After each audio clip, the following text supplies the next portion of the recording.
Why is property so expensive in Spain? The best way to join a Zoom call is to put a beer and you keep on blowing. It's actually water. You gotta pick up your coffee. Yeah, I'll pick it up now in a second. You're such a control freak. Hey guys, welcome back to the High Homes channel. Welcome back to another Costa Insights episode where we drink coffee And talk property. Let's go.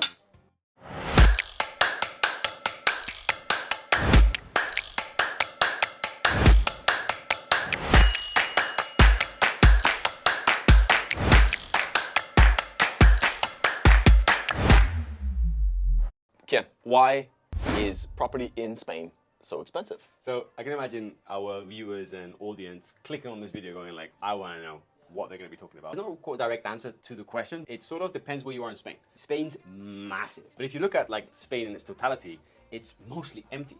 Right, so is property expensive? I think it depends where you are in Spain. You think of Spain, you talk about capitals like Madrid, Barcelona. Well, in some areas, it's super expensive. You go to, Barrio Salamanca or Madrid compared to the outskirts of Madrid, it's a different property price per square meter. And the same thing happens here. Even if you look at, for example, the Swedish real estate market. Is Sweden an expensive real estate market? I think the answer is yeah. It is certainly, a bit like Spain. If you go to Stockholm, I mean, prices are absurd. Well, that's exactly the same thing with Spain, right? With Marbella, with Malaga. Like, traditionally in Spain, we've got Costa Blanca, Costa del Sol, Madrid, Barcelona, all these places, right? Within these locations, you have expensive areas and you have areas which are not that expensive. Give an example of, Costa del Sol, where we are based, right? What are the expensive areas and what are the cheaper areas? Marbella is, more expensive than areas like Mijas and Estepona. Malaga city center is more expensive than areas like Mijas and Fuengirola. Do you have an idea of what the price per square meter is in the different locations? Yeah, right now, I mean, geez, the price difference is incredible. Like right now, it's obviously launched our development calculation, Stop the Road. For those people that don't know it, that video is right there. Where we took on these 21 apartments and put them on the market. And for example, in Calahonda, the average price per square meter is around 2,650, 2,800 euro per square meter for a resale apartment, right? What is that price per square meter in some areas of Marbella? Like we're seeing some properties in Marbella sell for like 10, 15,000 euro per square meter. I mean, in Puente Romano, which is one of the most expensive properties, it was called The One. It was sold, let me tell you exactly, it's like 11 million euros. 11 million euros divided between, the 300 square meter, like 33,000 euro per square meter. Manhattan prices. Yeah, you do find like some places in Marbella where you have Manhattan prices. Isn't La Zagaleta the most expensive place to buy property on the Costa del Sol? So La Zagaleta is the most exclusive residential resorts in southern Spain. But if you actually look at, price per square meter, it's not that expensive compared to areas of, for example, the Golden Mile of Marbella. Like if you spend 4-5 million euros on a property in Zagaleta, you can buy incredible properties. These properties are maybe 500, 800 square meters, with panoramic views, 24-hour security. By the way, the best security, like to get in, you need to give your ID. It's incredible at Zagaleta. But if you compare that to the Golden Mile, price per square meter, La Zagaleta is not expensive. You get a lot more value for money in La Zagaleta than what you would in the Golden Mile. I mean, I don't know if you know this, but some houses on the beach side of the Golden Mile sell for like 55, 65, 75 million euros. Yeah, I've seen a few of them. It's mad. What you're implying is property on the Costa del Sol is not actually that expensive, or what are you trying to say? I think it depends where you are. So it depends what you buy, it depends when you buy, it depends where you are. You are still able to buy properties for, 200,000 euros apartments, if that's what they're looking for, like, holiday home, Pas Casares towards Manilva, for 250,000 euros. Like for the local real estate market, right? I think since COVID, the entire, real estate market globally has gone up in value, right? That's so a fact. I've got clients that come to me and they go, hey, prices are up by 30% in Spain in the last 4 or 5 years. Like, yeah, we're not. Like, you give me a European capital, give me a US, big city where prices have not increased. At least my opinion is, property defends itself from inflation. If we have a devaluation of our money by 30, 40%, property sort of hedges against it and naturally defends itself from it, right? So has property prices in Spain increased over the last 3-4 years after COVID?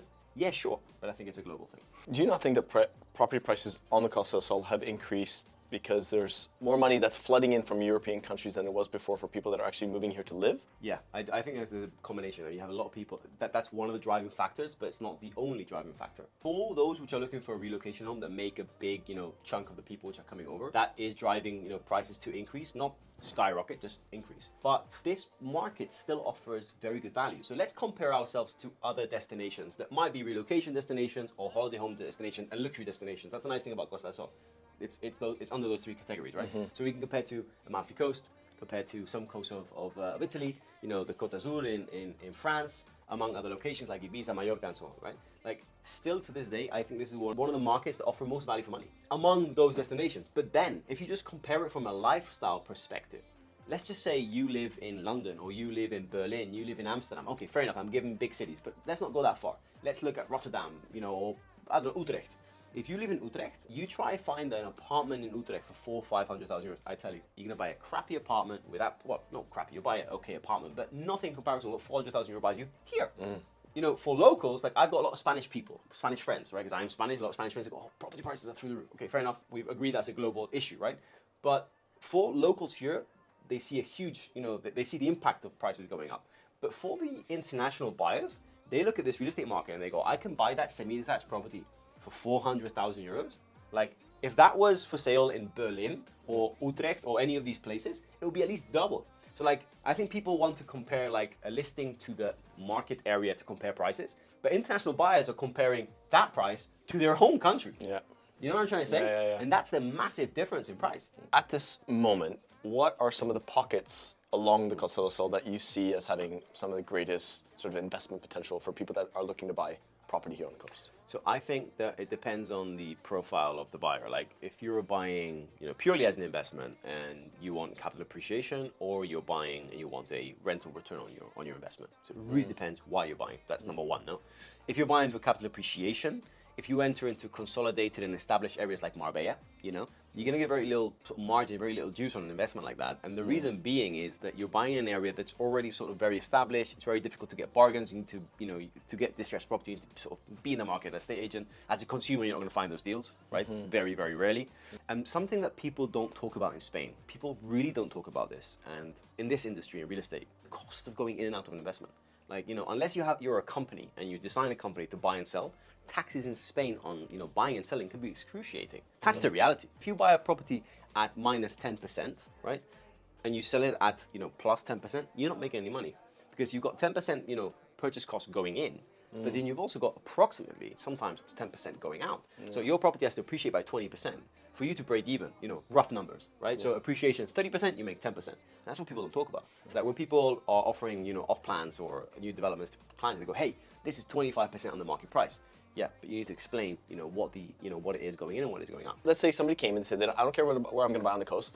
I want to buy a property for investment purposes. Where would you direct them? So the first thing you'd ask them is what your expectations. Like, you know, what are you trying to achieve? Like, you know, are you trying to achieve, you know, a 30% net capital appreciation after how many years? You know, if you're buying, let's say, for capital appreciation, my advice would be buying really, really early stage, you know, new development. That's the easiest way for a non-professional to enter the market and to get real value for money. Or to buy distress, which is, again, they do exist, you know, but it's very difficult to get into this market. Or, you know, auction purchases, you know, distress sales, this and the other. That's the easiest way, you know. But then sort of flipping it, the other profile, which we were talking about earlier, the other buyer, the other investor that's looking for a return on their investment in a rental sort of way. There is so much potential in this real estate market for holiday rentals. There's so much demand. We're seeing, you know, some people achieve, you know, 15% return on investment a year, you know, which is incredible. You know? So yeah, I mean, people out there, remember 10% out, 10% in, 10% out. And then about locations, right? So we were saying like Marbella. Marbella is like super established, very difficult to get a deal. Generally speaking, areas outside Marbella, like, you know, Fuengirola, Mijas, East Marbella in some places, Estepona, Casares, Manilva, you know, those areas, in my opinion, offer the best potential for capital appreciation because these areas still need to, you know, Estepona at the moment is going through a growth, which is incredible. But there's still a lot of room for Estepona to grow. So, you know, buying a property, for example, I don't know, if you're buying Attica Homes, you know, which is the development in the center of Estepona, you buy a property for 350,000 euros. In my opinion, for that sort of quality and what you're buying today, 3-4 years down the line, the appreciation potential of that is incredible. You know, if you compare that with a development in Marbella, let's say Estrella del Mar, right, a lovely development by Acciona, right, on the beach side, townhouse is selling for 1,060,000. Has that really got appreciation potential? I think that's more for a lifestyle buyer, someone who wants to be on the beach. I don't really see that as an investment to make money on, you know. In summary, is property in Spain expensive? I would say No. Spain has something for everyone. You want to spend 11 million euros in Putromano, there's a property for that, right? If you want to spend 300,000 euro in an apartment, there's a property for that. If you want to spend 800,000 euros on a nice detached house, that exists. There's really something for everyone. I just think that, you know, people might not understand how to navigate the market. What is there less of these days than you've seen maybe last year? Like, is there a entry point of pricing that you need to have before coming into the market? I don't know. In our, let's say, bread and butter, our real estate market, which, you know, where we work a lot, Mijas Costa to Manila Casares, you know, if you come to us with a budget of 250,000 euros, we're going to have a very hard time helping you, you know, depending on expectations. If you come to us with a budget of 320,000 euros, we can start helping you. There we go, okay. You know, and then, you know, 350 to 450, that's the sweet spot.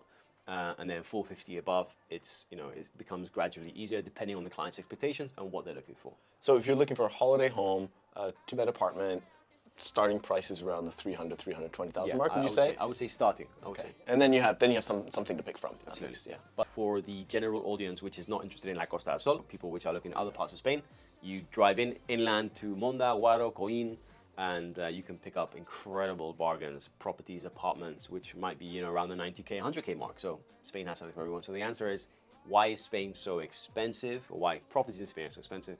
Actually, they're not all expensive. Or it can be if you want it to be. It can be if you want it to be. Yeah. Okay, guys, if you're new to the channel and you want to stay posted with the best of the best, don't forget to like, subscribe, and hit the notification bell so you never miss one of our videos. Sounds awesome. Until the next time. Hasta luego.